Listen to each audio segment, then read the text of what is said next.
Mistakes ప్రతి మూవీలో అయితే జరుగుతూనే ఉంటాయి. ఎంతో మంది ఎన్ని రకాలుగా ట్రై చేసినా గానీ అన్ని మిస్టేక్స్ అయితే రెక్టిఫై చేయలేరు. మార్వెల్ సినిమాటిక్ యూనివర్స్ లో కూడా అంతే. బట్ మూవీ రిలీజ్ అయ్యాక మూవీలో ఉన్న మిస్టేక్ ని ఫ్యాన్స్ గుర్తించి ఆ మూవీ టీమ్ మెంబర్స్ కి కూడా తెలియదు ఆ మూవీలో పర్టికులర్ అయిన మిస్టేక్ ఉందని. అండ్ ఈ వీడియోలో మార్వెల్స్ మిస్టేక్ చేసిన సిల్లీ మిస్టేక్స్ ని చూద్దాం. అండ్ ఈ వీడియోని ఎండ్ దాకా చూడండి. ఈ వీడియోని ఎక్కడ స్కిప్ చేయకండి. ఫర్బిన్ యూనివర్స్ లో మొదటి చాప్టర్ అయిన Leo civil war common book జనాల్లో మంచి ఆదరణ పొందుతుంది.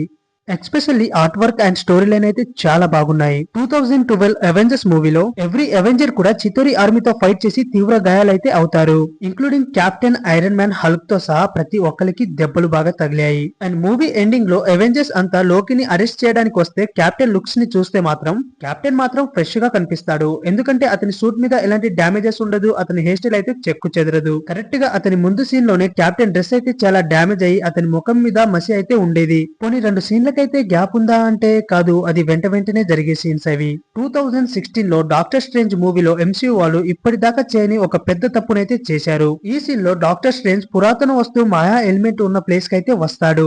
అలా వస్తున్నప్పుడు మనకి ముందుగా ఆ రూమ్ ఒక ఫుల్ వ్యూను అయితే చూపిస్తారు. అదే టైంలో కరెక్ట్ గా ఈ కార్నర్ కి అయితే చూస్తే ఒక క్రూ మెంబర్ అయితే మనకి చాలా క్లారిటీగా అయితే కనిపిస్తాడు.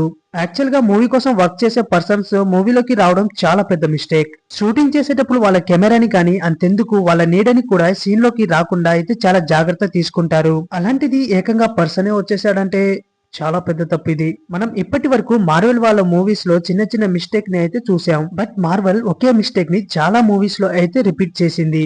ఈ విషయం విని మీరైతే షాక్ అవ్వచ్చు గానీ ఎస్ గైస్, ఇది మార్వెల్ మాత్రం చేసింది, ఇప్పటికి కూడా చేస్తూనే ఉంది. ఇంతకు ఆ మిస్టేక్ ఏంటో తెలుసా? Pin particles theory.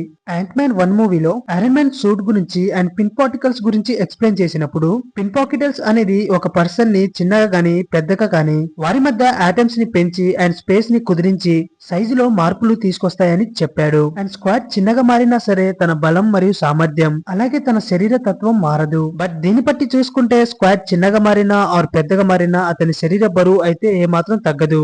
బట్ మూవీలో మాత్రం ఇదే పెద్ద సమస్య. స్క్వాడ్ చిన్నగా మారినప్పుడు అతని బరువు మాత్రం ఏమాత్రం చేంజ్ కాదు. కాబట్టి తన వెయిట్ యాక్చువల్ గా 70 కేజెస్ ఉన్నాడు అనుకుంటే మరి చిన్నగా అయినప్పుడు కూడా 70 కేజీలే ఉంటాడు. మరి అలాంటప్పుడు మరి ఒక సీన్ లో ఒక పర్సన్ పట్టుకున్న గన్ను మీద అయితే పరిగెడతాడు. 70 కేజీలు ఉన్న పర్సన్ మన చేతి చివరి నుంటే మన చేయి అయితే ఇరిగిపోతుంది. 70 కేజెస్ ఉన్న పర్సన్ ఆ గన్ను మీద అయితే నడిస్తే మనం ఆ గన్నుని మోయలేక అక్కడే వదిలేస్తాం. బట్ ఈ సీన్ లో ఆ పర్సన్ అయితే ఆ గన్ అయితే చాలా తేలిగ్గా క్యారీ చేస్తాడు. యాంట్ మ్యాన్ దానిపైన పరిగెత్తినా సరే. సేమ్ సివిల్ వార్ లో కూడా హ్యాకాక్ వేస్తున్న ఆరో మీద పనుకుంటాడు యాంట్ మ్యాన్. 70 కేజీలున్న పర్సన్ ని హ్యాకాక్ అసలు ఎలా క్యారీ చేయగలడు? ఇలా చెప్పుకుంటూ పోతే చాలా ఉంటాయి. స్క్వాడ్ చిన్నగా మారినప్పుడే కాదు, పెద్దగా మారినప్పుడు కూడా 70 కేజీసే ఉండాలి.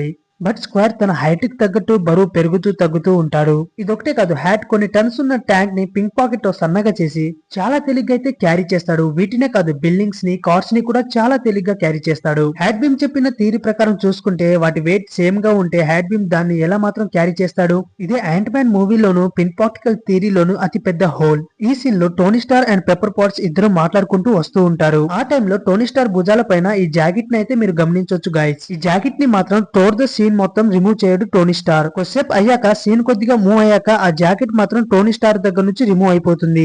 అఫ్ కోర్స్ పెప్పర్ పాట్ ఆ జాకెట్ ముడిని మాత్రం విప్పుతుంది కానీ ఆ జాకెట్ ని అయితే రిమూవ్ చేయదు గైస్. బట్ సీన్ ప్రోగ్రెస్ అయ్యే కొద్దీ ఆ జాకెట్ మాత్రం మిస్ అవ్వడం మనం చూడొచ్చు. ఈ సీన్ లో బ్లాక్ విడో ఫైటింగ్ చేస్తున్నప్పుడు వెనకాల నుంచి ఒక పర్సన్ అయితే వస్తాడు. ఆ టైంలో బ్లాక్ విడో తన హెడ్ తో ఆ ఎనిమిని కొట్టి అయితే పడేస్తుంది. కానీ మీరు మాత్రం కరెక్ట్ గా అబ్జర్వ్ చేస్తే విడో ఒక హెయిర్ మాత్రమే ఆ పర్సన్ కి తగులుతుంది, హెడ్ మాత్రం తగలదు. చాలా మంది ఫ్యాన్స్ ఈ మిస్టేక్ ని నోటీస్ చేసి చాలా మంది ట్రోల్ చేశారు కూడా. ఈవెన్ మార్వెల్ వాళ్ళు కూడా ఈ మిస్టేక్ ని చాలా సీరియస్ గా తీసుకొని తర్వాత వచ్చే మూవీస్ లో కూడా ఫైట్ సీన్స్ అయితే చాలా బాగా డిజైన్ చేశారు. ఒక్కసారి ఈ సీన్ అయితే చూడండి.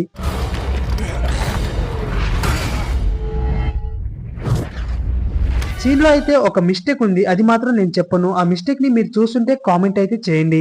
ఇంకా ఈ వీడియో వచ్చేసి ఇంతే గైస్. వీడియో నచ్చితే లైక్ చేసి మన ఛానల్ ని సబ్స్క్రైబ్ చేసుకోండి.